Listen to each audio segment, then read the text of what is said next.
मिंकी चिड़िया एक बहुत ही जिम्मेदार चिड़िया थी। वह अपनी माँ लूसी कबूतरी की लाडली थी। लूसी कबूतरी की मिंकी के अलावा एक और बेटी थी जिसका नाम टूनी चिड़िया था। मिंकी और टूनी दोनों ही बहुत ही ज्यादा सुंदर थी, लेकिन टूनी एक नंबर की आलसी थी। वह सारा दिन घर में बैठकर फोन चलाया करती थी, तो वहीं दूसरी तरफ मिंकी एक अच्छे ऑफिस में काम किया करती थी। साथ ही घर की जिम्मेदारियां को भी बखूबी निभाया करती थी, जिस कारण घर में मिंकी का अलग ही एक मान सम्मान हुआ करता था।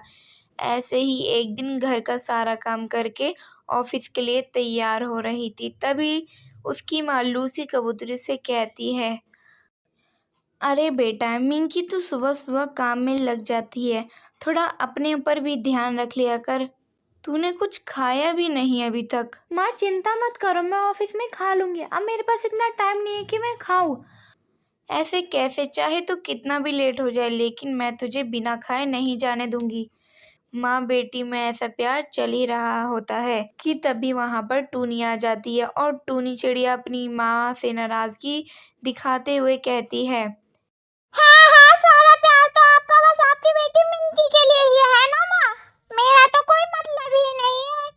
इस घर में तो मैं एक डस्टबिन की तरह पड़ी रहती हूँ किसी कोने में। यह बात तो तूने बिल्कुल सही कहा कि तू एक डस्टबिन ही है।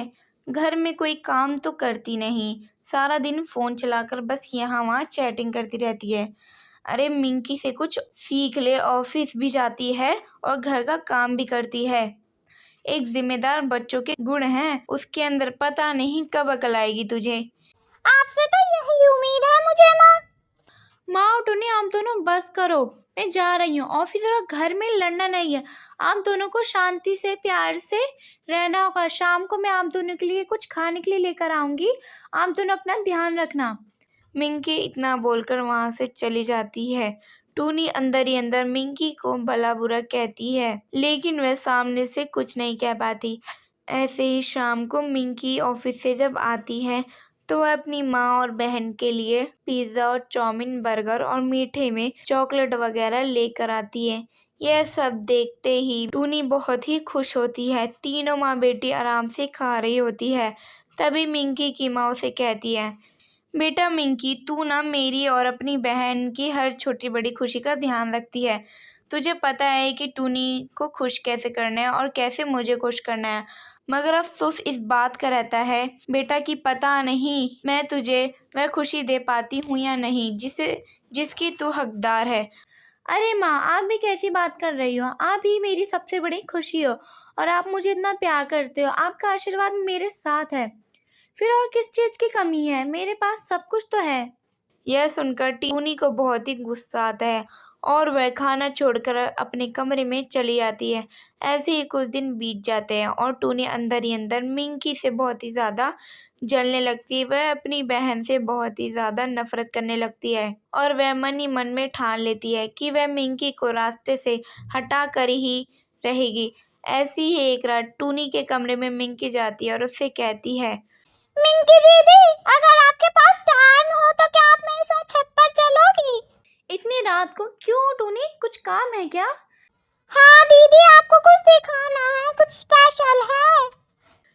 मिंकी टूनी की बात मानकर उसके साथ चली जाती है। तभी टूनी अपने हाथ में एक चाकू लेकर मिंकी की गर्दन पर लगाती है और उसे कहती है, ये है वह स्पेशल सरप्राइज। तुमने मेरा जीना दुश्वार करके रखा है।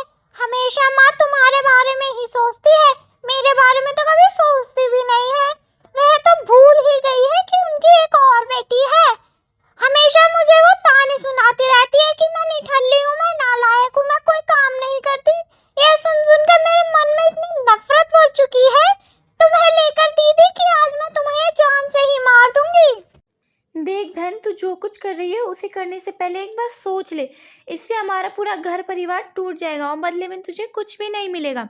दोनों बहनों का शोर सुनकर उसकी माँ वहां आती है और यह नज़ारा देखकर मिंकी की माँ के पैरों तले जमीन खिसक जाती है और वह गुस्से से टूनी को धक्का मारती है और फिर खींचकर एक थप्पड़ मारती है। उसे कहती है, भगवान ऐसी औलाद सबको दे, लेकिन इस टूनी जैसी औलाद किसी को ना दे।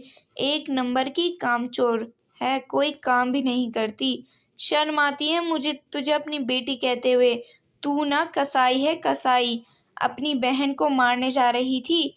मैं सही कहती हूँ कि तेरी जैसी औलाद भगवान किसी को भी ना दे। बस करो माँ, आप हमेशा हम दोनों बहनों की तुलना करती हो, जिससे टूनी के मन में बहुत सारी नफरत भर चुकी है मुझे लेकर। वह भूल गई थी कि मैं उसकी बड़ी बहन हूँ, जिसे आप भूल गई हो कि आपकी एक और बेटी है। अगर हम किसी को मोटिवेट नहीं कर सकते तो हमें उसे डिमोटिवेट भी नहीं करना चाहिए। लेकिन आप हमेशा मिंकी मिंकी करती रहती हो। कभी आपने यह नहीं पूछा कि टूनी क्या चाहती है? यह सब सुनकर टूनी की आंखों में आंसू आ जाते हैं कि वह जिस बहन को रास्ते से हटाने की कोशिश कर रही थी वह उसके बारे में कितना सोचती है। तो वहीं दूसरी तरफ मिंकी की माँ को भी अफसोस होता है कि कहीं ना कहीं इसके पीछे उसकी बहुत ही बड़ी गलती थी। इसके बाद मिंकी की माँ टूनी से माफ़ी मांगती है और टूनी भी अपनी माँ और बहन से माफ़ी मांगती है।